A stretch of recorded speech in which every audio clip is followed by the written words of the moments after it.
But they allow a police officer to rain down terror on our communities. It's unjust. We went through 2020, we learned a lot. It's 2021, and we're not going for it. We're gonna unite our people from coast to coast until we get justice. We're not backing down. The reason we wore Carhartts today is to let our people know we got work to do. It's not time to be cute. It's time to put on some working boots and get in this game.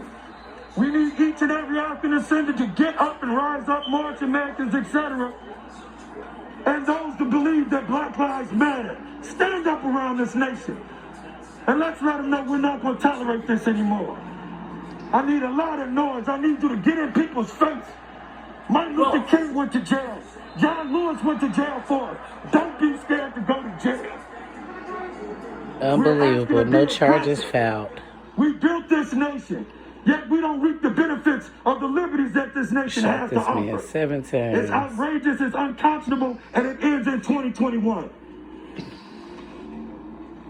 Nothing is more important than empathy. They feel like the black men out here shooting each other, shooting one another. Why not we help them kill each other?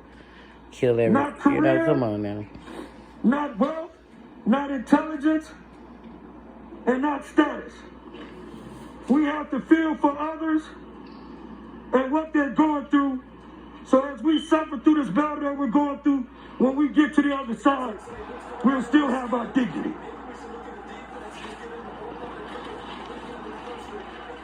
Thank you for bearing with us as we skipping through these papers.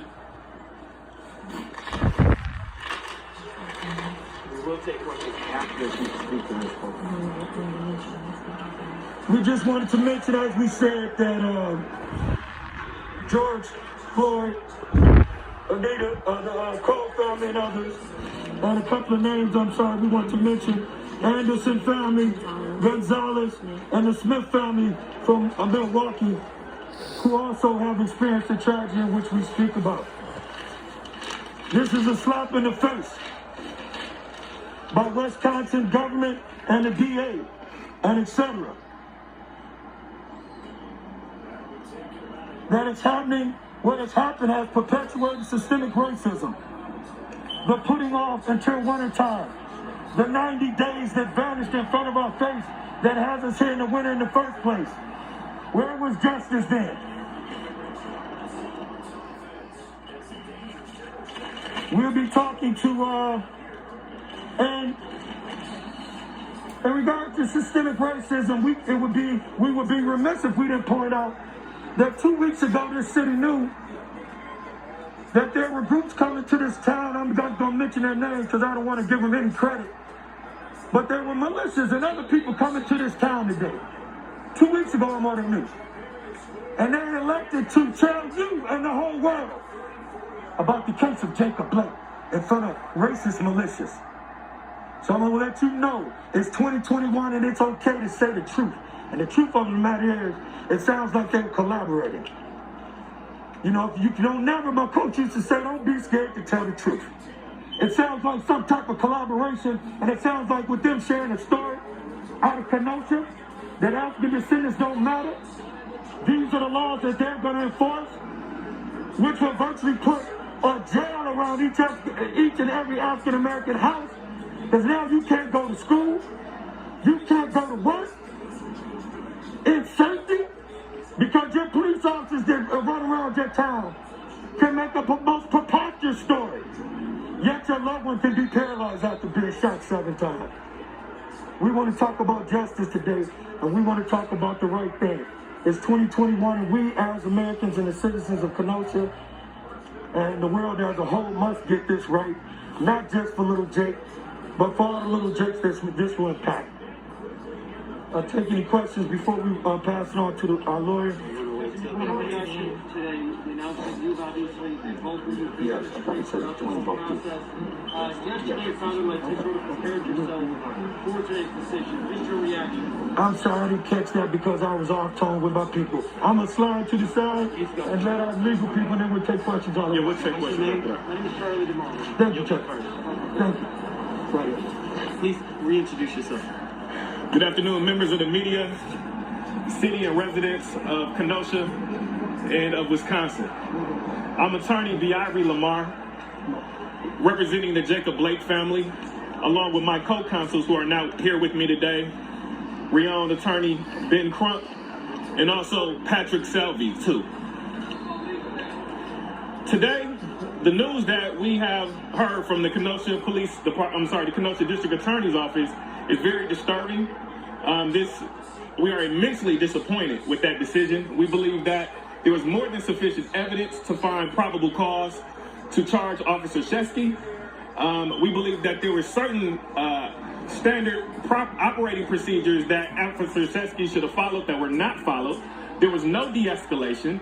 And we believe that the shooting an individual 7 times while walking away from the officer is nothing less than intentional. We believe that all the elements of attempted homicide were met, and that we believe that the city and the community is being deprived of their constitutional right to be able to be the trier of fact. And we're just immensely disappointed with that decision today.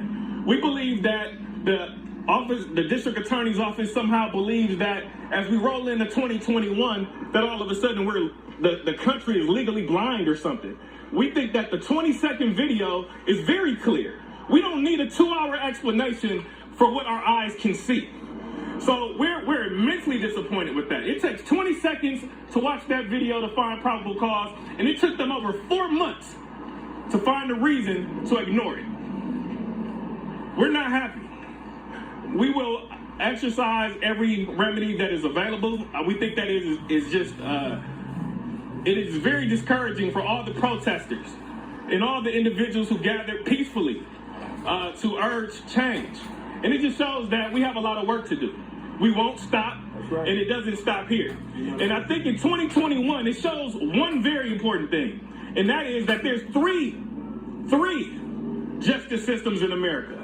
There's one for black and brown people, one for police officers, and one for the rest of America. And we won't stop until there's actually truly one nation under God with justice and liberty for us all. And we won't stop until we get there. At this time, we'll take a few questions. This question is for you. You've obviously been vocal from day one. You've been in the streets, being a voice for your nephew. Your reaction to the decision today? Well, it's a gut-wrenching experience, bro. First off, you got to live and survive through getting a phone call we had to answer, right? So that's a heart attack situation number one. Then you have to allow yourself to digest rocks and glass. Is what we received today. It's clear that, I don't know, I wasn't present, but the racism that we heard that was down south has come up here and stretched its legs into the government. And so now we have a systemic system that's ran top heavy up here, feeding bad things down to the people, in which police officers look at our community as terror bait. As they shoot our people, as they put their knees on our neck. This is bigger and greater than little Jake. It really is. This is about all the little Jakes. And that's why the people keep coming out and supporting us. You know why? Because it could have been them. I heard it from my class roommate the other day. He said, you know, it really gets to me. I said, man, you seem more upset than us sometimes. Why? He said, because I realized it could have been me. Next question. Yes. Hi, Bill from the Kenosha News. How did Jacob Blake himself learn of the decision, and what was his reaction? Jacob did learn of the decision from a phone call with Mark Gravely. He did call about an hour before he went public and informed him of the city's decision. And I will say that Jacob is, he's very disappointed. I mean, how do you feel being paralyzed, shot in the back 7 times? Never had the mens rea of wanting to cause any harm to anyone. He just wanted to get away. He wanted to bring himself to safety after what took place before the video. And that is what, we will show as we continue to pursue justice for Jacob. But it's extremely disappointing to sit paralyzed, never walk again. And to be able to hear that the officer is not even going to get the opportunity to go before a jury of his peers. I mean, that is just a grave injustice. Next question. All of the marching and the activism for 4 months and the decision today. Could you say the first part? I'm from 87 in Chicago. How you doing, sis? Good to see you. Can you say the first part What again? is Jacob's reaction to everything that's transpired over the last Little Jacob, big Jacob. Well, I mean, could you imagine being shot and paralyzed, trying to see about the safety of your kids? It was a tremendous day for him and an impactful day for him. And we just want him to focus on getting better. Well, as an uncle, when I go to visit him, we just watch football. Just want to leave us alone for a second and just concentrate on his well-being and himself. So we're talking a couple of days to find out how he really feels, but we want him to focus on getting well. What happened? Attorney Lamar, Aaron made the response on Yes. remedies, next steps. Where do you all go from here? Where does this case go now? Well, I will say that we will definitely, the legal counsel, myself, Attorney Ben Crump, Patrick Selvey, we will be looking at bringing a civil action in the near future to seek justice for Jacob. Today was about social justice. Today was about having criminal charges being brought, but we will definitely pursue other endeavors as it relates to civil justice.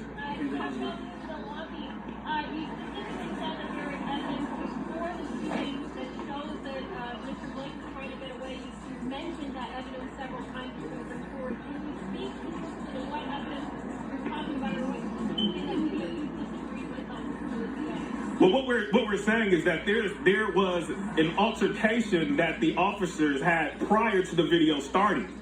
You know, we maintain the belief that Jacob was essentially brutalized well before the video even started. What you saw in that video was Jacob getting up after being almost attacked by these officers well before the video starts. So I think that goes to his mens rea at the time, that he did not have the fortitude to harm anyone. And for an officer to say that he thought that he was going to be, he was going to get stabbed, where? Show me in the video, where did you feel like you're going to get stabbed? I think that this is just preposterous. And I think that the precedent that this sets is dangerous, not only to the city of Kenosha, not only to the state of Wisconsin, but to our country. If officers can justify shooting someone 7 times in this circumstance, we have a lot of work to do, and it is dangerous not only for black and brown people, but us all. And to answer the question before, I'm sorry, I talked to Jake, my brother, not a minute ago, and he wanted us to emphasize that we'll be in D.C. Trying to sit down with the lawmakers that make a difference in every state. Because this needs to be handled at a federal level. It needs to be investigated at federal level, and to be taken to the feds so we can change some laws. So our Austin citizens can live in peace. Question here. The district attorney is just saying right now that Jacob had a knife and reaching towards the officers. I think that, again, we don't need to hear a 2-hour explanation for what our eyes could see. Right. People across this country were not protesting and gathering peacefully, advocating for justice for something that, you know, requires a 2-hour justification. I think we all saw what happened, and I think the facts speak for themselves. And what point in New York Times? I won't go into that right now. I will say that he remains in serious condition. I mean, he's still, paralyzed. This is life-altering. He has a long road ahead, and he will never, ever be the Jacob Blake that he was once before. A young lady behind. And not only that, but to say to ask your question again, sir. I asked what his health prognosis. Before that. The district attorney was saying that he had a knife in And our point was, when did he pull it out when he was running away from the man? At what point did he show a knife to attack this person and make him think that his life was in jeopardy? At what point in the video that you saw did we see that? All right, young lady, and identify again.